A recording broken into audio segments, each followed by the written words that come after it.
त्याच्या आस्ती सुद्धा घरामध्ये ठेवायला आपल्याला त्या ठिकाणी जमत नाहीये. अरे ज्या हाडाने जन्मभर तुमच्या माझ्यासाठी कष्ट केले घरामध्ये, त्या घरामध्ये मेल्यानंतर माणसाला 4 तासाच्या वर ठेवत नाहीत, सगळ्यांना माहिती. ऐका ना, त्यानं आलिशान 5 लाखाच्या बाथरूम मध्ये आंघोळ केली असेल दररोज, पण त्याची शेवटची आंघोळ दारात असते. दारात, बरोबर, दारात असते. अरे त्याने कित्येक हजाराचे कपडे घातले असतील, पण शेवटचा त्याच्या अंगावर टाकला जाणारा जो कफन म्हणतात त्याला हिंदीमध्ये, तो पांढरा कपडा, तो 10-20 रुपये मीटरचा असतो. ऐका ना, सुतळी, गुलाल, ते चिल्लर, काय काय लागतं, 3.5 हात जागा लागते माणसाला. पण माणूस किती देवाला कधीतरी आठवतो का या प्रपंचामध्ये असताना. ऐका ना, मी एक वाक्य नक्की बोलेल बघा. प्रभू मंजूर जरूर करता है, बरं का ताई, प्रभू मंजूर जरूर करता है सदा जब दिल से होती है, मगर मुश्किल बात तो ये है कि ये बात बड़ी मुश्किल से होती है, बात बड़ी मुश्किल से होती है. तो ऐकतो बरं का, आपलं ऐकतो, पण त्याला अंतःकरणातून हाक द्यावी लागते. आपलं कसं आहे, आपल्याला दुःख झालं बघा ना, एखाद्या वस्तीवर कीर्तन ऐकायला गेला, झाला 11:30 वाजले, 11:45 त्याला तिथून निघायला वाजले. आणि आपण ऐकलेलं लहानपणापासून, नदीच्या शेजारी असणाऱ्या चिंचेच्या झाडावर काय असतं, आपण लहानपणापासून ऐकलेले भूत असतात. मग त्याच्या लक्षात येतं, अरे आपण चिंचे जवळून चाललोय, मग आता मला भीती वाटते फार. भीतात माणसं, आपण सगळेच भीतो, मरणाला कोण भीत नाही हो. पण लक्षात ठेवा, मौत की हर एक के साथ रिश्तेदारी है, मौत की हर एक के साथ रिश्तेदारी है. आज किसी की तो कल किसी और की बारी है, कल किसी और की बारी है. प्रत्येकाची बारी, प्रत्येकाचा नंबर लागलेला आहे, फक्त वेळ मागे पुढे आहे. तो माणूस त्या ठिकाणावरून जाताना त्याच्या लक्षात आलं की चिंचेचं झाड दिसतंय समोर, याच्यावर भूता असतात. तिथून जाताना तो कसं करतो, राम राम राम राम राम राम राम राम राम राम राम राम राम राम राम राम. आणि जरा चिंचेच्या झाडाच्या पुढे गेलो, मग कशाचा राम, रामाच्या बापाचा बाप होऊन बसतो. ही आपली परिस्थिती आहे. पण त्याला आपण आठवणी ठेवलं ना, कबीरजी फार सुंदर दोहा सांगतात, दुःख में सुमिरन सब करे, सुख में करे नको, जो सुख में सुमिरन करे तो दुख काहे को होए कबीरा, तो दुख काहे को होय.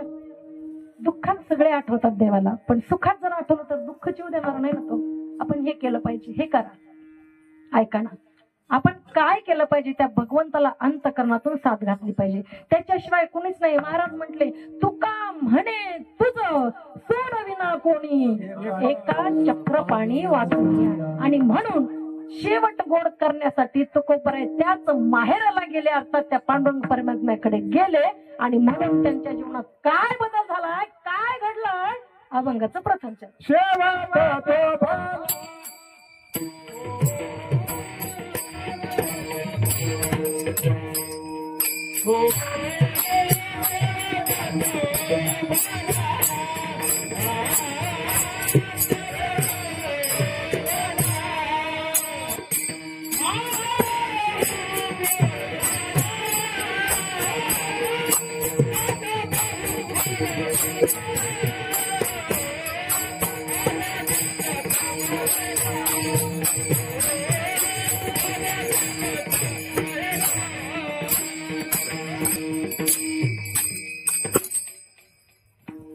काय केलं महाराजांनी, निजाच्या माहेरला गेले आणि आपला शेवट गोड करून घेतला. आपणही त्या माहेरला जाऊयात कधीतरी. बघा, सुंदर दिंडीमध्ये जाऊयात. चालायचं का पंढरपूरला सगळ्यांनी? एका मिनिटात जाऊन वापस येऊ का? पटकन वापस यायचं बरं का, जास्त बॅगा वगैरे घेऊ नका. बघा, प्रवासाचा आनंद घ्यायचा असेल, ऐका, प्रवासाचा आनंद घ्यायचा असेल तर सोबत सामान कमी ठेवा. आणि जीवनाचा आनंद घ्यायचा असेल तर आपल्या जवळ अपेक्षा कमी ठेवा, अपेक्षा कमी ठेवा. एखादं झोपलं विपलं शेजारी तर ते पण उठू शकतात टाळ्यांनी. हा, इथं मुखी नाम हाती मोक्ष, ऐसी साक्ष बहुतांची. मुखात नाम, तुमच्या हातात मोक्ष. काय काय लोक आपण म्हणलो का अहो टाळी वाजवा, विठ्ठल विठ्ठल म्हणा, विठ्ठल विठ्ठल, एखादे टाळी वाजते ना तोंड अजिबात उघडीत नाही. आणि इथं जर आता पेढे वाटायला आणले मला मला मला मला मला मला मला हातान तोंड सगळंच नका. आपण या मानवी देहाला आलोत ना. जीवना what is the exact definition about life? तुम्हाला जीवनाची व्याख्या तरी समजली का? सगळेजण आपापली व्याख्या लावतील. Everybody have different definition.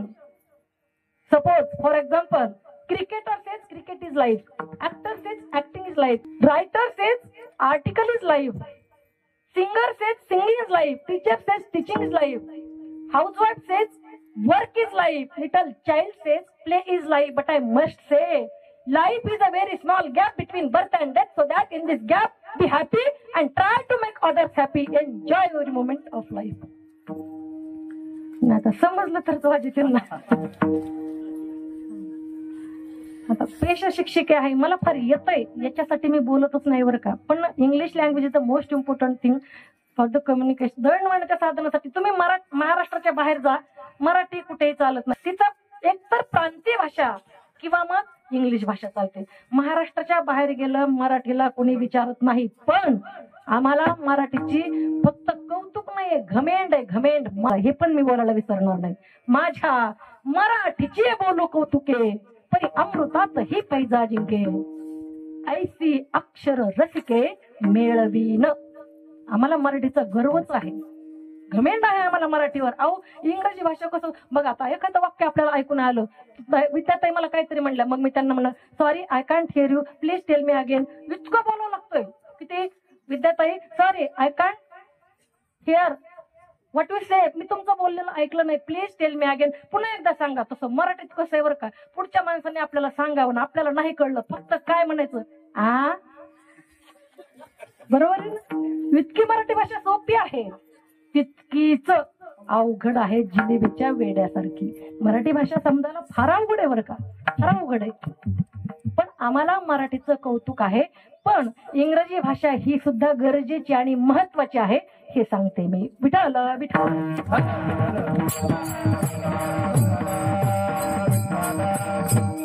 जीवनात आलत ना असं जगायचं, असं वागायचं बरं का. जिंदगी में आए हो तो ऐसा काम किया जाए कि मरने के बाद भी लोग शमशान में ढूंढते हुए आ जाए. आपल्याला म्हणावं माणसानं, अहो कुठे नेलं हो त्यांना, कुणीकडे अंत्यविधी केला, आम्हाला पण पाहायचंय हो, शेवटचं त्यांच्या अंतदर्शन घ्यायचंय हो. जरी त्यांना त्यांचा बडागणे दिला असेल तरी आम्हाला तिथपर्यंत जाऊन यायचे माणसाने असं म्हणावं. आणि हे घडलं. या अमरावती जिल्ह्यामध्ये समाधी आहे त्या संताची, नाव त्यांचं गाडगे बाबा देबूजी झिंगराजी जानोरकर असं नाव. त्यांना आपण गाडगे बाबा या नावानं संबोधत होतो. त्या गाडगे महाराजांची जी राख होती, राख जिथं अंत्यविधी झाला ना त्या जागेवरची राख होती ना, राख सुद्धा शिल्लक राहिली नव्हती. तुम्ही म्हणाल का, तर तिथं जाणाऱ्या प्रत्येक व्यक्तीने तिथली राख घेऊन आपल्या मस्तकावर लावली होती आणि म्हणून तिथं राख सुद्धा शिल्लक नव्हती. म्हणून म्हणेल जिंदगी में आए हो तो ऐसा काम किया जाए कि मरने के बाद भी लोग शमशान में ढूंढते हुए आ जाए. आपल्याकडे एखादं कसं आहे, पेटून दिलं, आपल्याकडे घाई होती बरं का, पेटून दिलं, इकडचं तिकडच्याला फोन करतोय, अय तिकडून पेटलं कर. अरे बाबा पेटणारच आहे ते, त्याला कोणी उचलून घरी आणणार आहेत का? नाही ना, पेटणारच आहे ते, पण इकडून तिकडं फोन करणार, टायर टाकतील, मीठ पेटणारच आहे ते. बघा मृत्यूवर फार सुंदर एक कविता मी वाचली होती बघा. ते मृत्यू फार सुंदर आहे बरं का ताई, मृत्यू फार सुंदर आहे. त्याचं कारण काय, मृत्यू इतकं सुंदर दुसऱ्या जगात काहीच नाही, कारण ते अंतिम सत्य आहे, अंतिम सत्य. आणि विचार करा, जी माणसं जन्मभर आपल्याला शिव्या शाप देतात ती माणसं सुद्धा फुलं घेऊन आपल्या दर्शनाला येतात. कधी आपण मेल्यानंतर. मृत्यू फार सुंदर गोष्ट आहे. ऐका ना, मृत व्यक्तीच्या मनातले भाव कवीने कविताबद्ध केलेत. ऐका, फार सुंदर आहे, गोड आहे बरं का. काय कविता. सजवत होते मला, सजवत होते मला, मी शांत निजलो होतो, बहुतेक आसवांच्या धारेनं मी चिंब भिजलो होतो. शेवटची आंघोळ ती, शेवटची आंघोळ ती होती गरम पाण्याची, ज्याला त्याला घाई मला डोळे भरून पाहण्याची, ज्याला त्याला घाई मला डोळे भरून पाहण्याची. ज्यांच्या खांद्यावर माझं गेलं होतं बालपण, त्यांनीच पुन्हा उचलून घेतलं होतं. आज पण जवळचे होते सारे, बरं का, जवळचे होते सारे, कुणीतरी होत परक, नेऊ नका मोठ्याने म्हणत होत सारखं, नेऊ नका मोठ्याने म्हणत होत सारखं. आज काहीतरी विपरीतच घडत होत, आज काहीतरी विपरीतच घडत होत. वैराचंही प्रेम माझ्यावर पडत होत. तिथपर्यंत नेऊन सुद्धा, कुठपर्यंत, स्मशानापर्यंत, तिथपर्यंत नेऊन सुद्धा प्रेम माझ्यावर लुटवत होते. जोर जोरानं रडून सारे मला उठवत होते, जोर जोरानं रडून सारे मला उठवत होते. तेवढ्यात कुणीतरी म्हणाल, अजून 4 लाकडं द्या, अजून 4 लाकडं द्या, म्हणजे तेवढ्यात भागेल. कुणीतरी माझ्यानेच विचारलं, का हो अजून किती वेळ लागेल? माणसं घाई करतात हो, तिथं पण घाईच करतात. माझ्याच कुणीतरी विचारलं, अजून किती वेळ लागेल? सरणावर झोपूनही, मृत व्यक्तीच्या अंतःकरणातले भाव आहेत. सरणावर झोपूनही मी मौन पाळलं होतं, सरणावर झोपूनही मी मौन पाळलं होतं. जीव लावणाऱ्या माझ्यानीच आज मला जाळलं होतं, आज मला जाळलं होतं, आज मला जाळलं होतं. किती कविता किती अर्थपूर्ण आहे आणि किती रियालिटी, म्हणजे याच्यात किती सत्यता दडली बघा ना. विचार करा तुम्ही. आपली एके दिवशी हालत हे प्रत्येक मृत व्यक्तीच्या अंतःकरणातले भाव आहेत बरं का. आणि म्हणून आपण आहोत ना, तोपर्यंत सगळे संबंध चांगले ठेवा, टिकवा, सर्वांशी प्रेमाने बोला, सर्वांचा आदर करा. गिव्ह रिस्पेक्ट, टेक रिस्पेक्ट म्हटलं जातं. ज्यावेळी तुम्ही इतरांना आदर देता त्यावेळी तुमचाही आदर नक्की केला जातो. आपल्यालाच सवय नाही कोणाला आदर द्यायची, आपला आदर कधीच होऊ शकत नाही बरं का या समाजामध्ये. म्हणून आपण जीवनात जगत असताना आदरयुक्त सगळ्यावर प्रेम असावं. आपलं प्रेम सगळ्यावर करा. प्रेम आई वडिलांवर करा, त्यांनी दुनिया दाखवली. प्रेम प्राणी मात्रावर करा, प्रेम शेजार धर्म म्हणून शेजाऱ्यावर करा, प्रेम परिवारावर करा, प्रेम निसर्गावर करा, प्रेम प्राणी मात्रावर करा, आणि सगळ्यात जास्त प्रेम माझ्या भगवंतावर आणि छत्रपती शिवाजी महाराजांच्या विचारावर करा. तुमचा जन्म सफल झाल्याशिवाय राहणार नाही, जन्म सफल झाल्याशिवाय राहणार नाही. प्रेम आपल्याला करता आलं पाहिजे. त्या भगवंताकडे गेल्यानंतर आपला शेवट गोड होणार आहे, नक्कीच महाराज आपल्याला सांगतात. आणि शेवट गोड होण्यासोबतच आणखी काय घडणार आहे, अभंगाचं तृतीय चरण. हरी हरे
एकदा जोरदार टाळ्या वाजवा ना. इतके सुंदर गायक येतं बरं का. कलाकार मंडळी, कलाकार कोणाला म्हणायचं माहितीये का तुम्हाला? जो उम्र भर बांध कर रख सकता है उसे प्यार कहते हैं, और अपनी कला से जो दुनिया को हिला सकते हैं उन्हें कलाकार कहते हैं, उन्हें कलाकार कहते हैं. जोरदार एकदा वाजवा शेवटचा पण. मी टायमाच्या अगोदर कधीच सोडत नाही, उलट 5-10 मिनिटं वरती पण कमी नाही. लोक म्हणते मग ते टायमाच्या भांडवल संपलं, आपलं भांडवल टाचन फिक्सन तसलं आपल्याला माहितीच नाही. अचानक उभारायचं. ते ताई म्हणले अभंग कोणता घ्यायचा, म्हणलं तो पण ठरलेला नसते. बघा मी हा अभंग का निवडला ऐका ना बरं कविता ताई. शेवट तो भला माझा बहु गोड झाला. आज सुवर्णताईंनी सुद्धा म्हणावं, काय म्हणावं? शेवट तो भला माझा बहु गोड झाला. ठीक आहे, गेल्या त्या कमी वयामध्ये जाण्याचं त्यांचं वय नव्हतं, पण सांगू तुम्हाला, एका स्त्रीचं सर्वात मोठं सौभाग्य काय असेल ना, तर तिच्या कपाळावरचं कुंकू असतं बरं का. एका स्त्रीचं सगळ्यात मोठं सौभाग्य तिच्या कपाळावरचं कुंकू असतं, आणि एका स्त्रीचं सगळ्यात मोठं दुर्भाग्य ती विधवा म्हणून तिचं जगणं असतं बरं का. विधवा म्हणून जगणं असतं. ऐका, विधवा जगत असते. सांगू तुम्हाला, चालता फिरता एक प्रेत असते ती विधवा. विधवा स्त्रियांना आनंद काय असतो हे त्यांच्यापासून फार लांब असतं. आनंद त्यांच्या जीवनात उरलेला नसतो, कारण जाणारी व्यक्ती, तिचा पती, तिचा आनंद, तिच्या चेहऱ्यावरचं हास्य, तिच्या चेहऱ्यावरचं सगळं सुख घेऊन जातो बरं का. आणि म्हणून आमच्या असणाऱ्या सुवर्णताई स्वतःच्या कपाळावरचं कुंकू सोबत घेऊन गेल्या, अर्थात सौभाग्य सोबत घेऊन गेल्या. त्यांनी म्हणावं, शेवट तो भला माझा बहु गोड झाला. गोड झालाय माझा शेवट. मी माझ्या पतीच्या आधी भगवंताच्या धामाला आले. त्यांनी म्हणावं, खरंच नाही भेटणार, आता नाही दिसणार बरं का. आता तुम्हाला आई म्हणायला कोणी नाही. मावशी म्हणेल, बाळा मी आईसारखीच आहे ना, मला म्हण नाही. काकू म्हणेल, अगं बाळा मी नाही का तुला, मला म्हण नाही तू. ऐका ना, आत्या म्हणेल, मी सुद्धा तुझ्या आईसारखी, मला म्हण आई. आजी म्हणेल, मी नाही का ग पोरी तुला, मला आई म्हणणं. पण सांगू, आई ती आईच असते, आजी आजी असते, आत्या आत्या असते, काकू काकूच असते, मावशी सुद्धा मावशीच असते. कुणीही आईची जागा कधीच घेऊ शकत नाही. म्हणून म्हणेल बरं का, सोडनिया गेली आई आम्हाले कराला,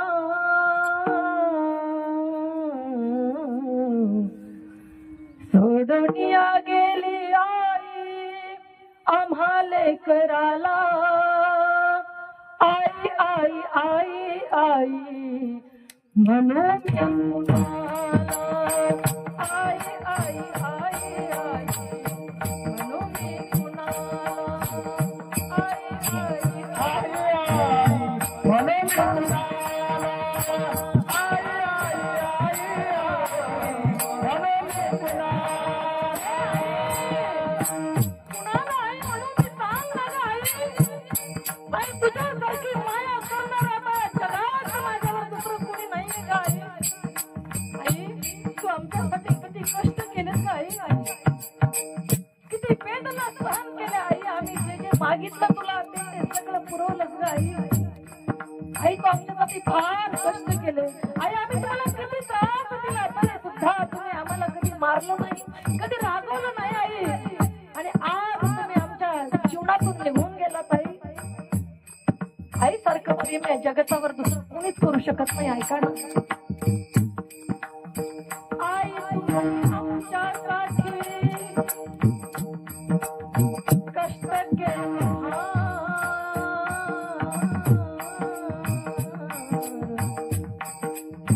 आई तुम्ही आमच्यासाठी कष्ट केले फार.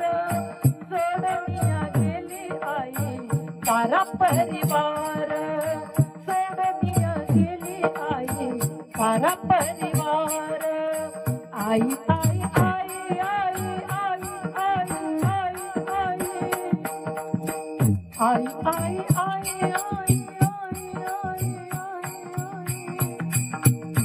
सोडनिया गेली आई आम्हाले कराला. आई आई आई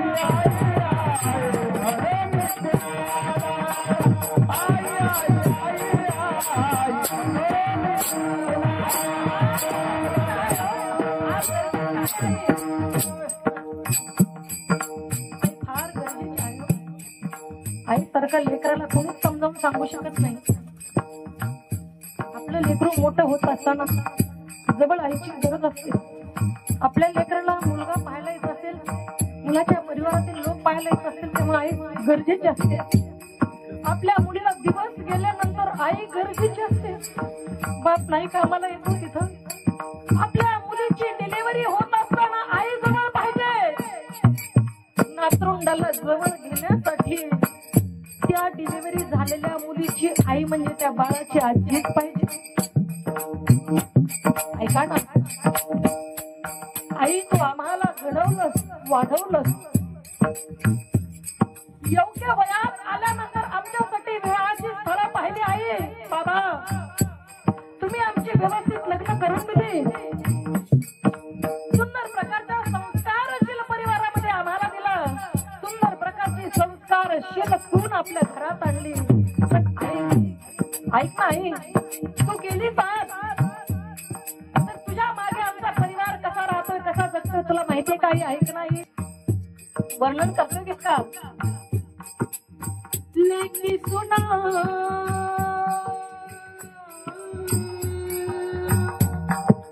रडत बसती,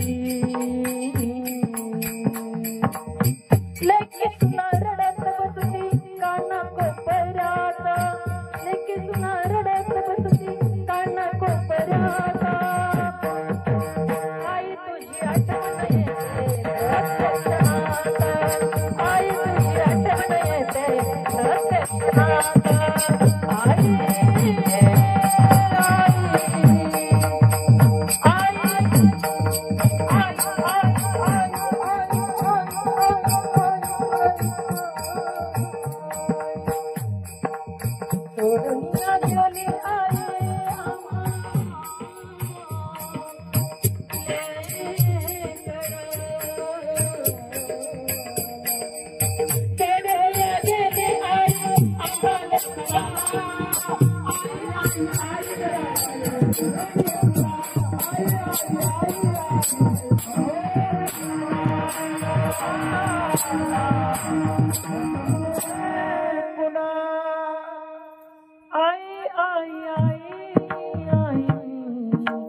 म्हणून मी कुणाला. आज या आईला जाऊन 1 वर्ष झाले. तुम्हाला आता काहीच करता येत नाही, आईला बघता येत नाही, भेटता येत नाही, बोलता येत नाही. पण एक गोष्ट मात्र तुम्हाला नक्की करता येते. त्यांच्या पुण्यतिथी जेव्हा जेव्हा या दिवशी दारात 4 पात्र आणि एखादं हरिनाम, तुम्ही भजन कीर्तन काय कथा काय असेल ते, कारण भगवंताचं नाम आणि दारात उठलेले 4 पात्र याचं पुण्य त्यांच्यापर्यंत पोहोचत असतं. आणि म्हणून हे कार्यक्रम करणं अत्यंत गरजेचं आहे. आपल्या हिंदू संस्कृतीमध्ये गेल्यानंतर सुद्धा माणसांचे उत्तर कार्य चालू असतात बरं का.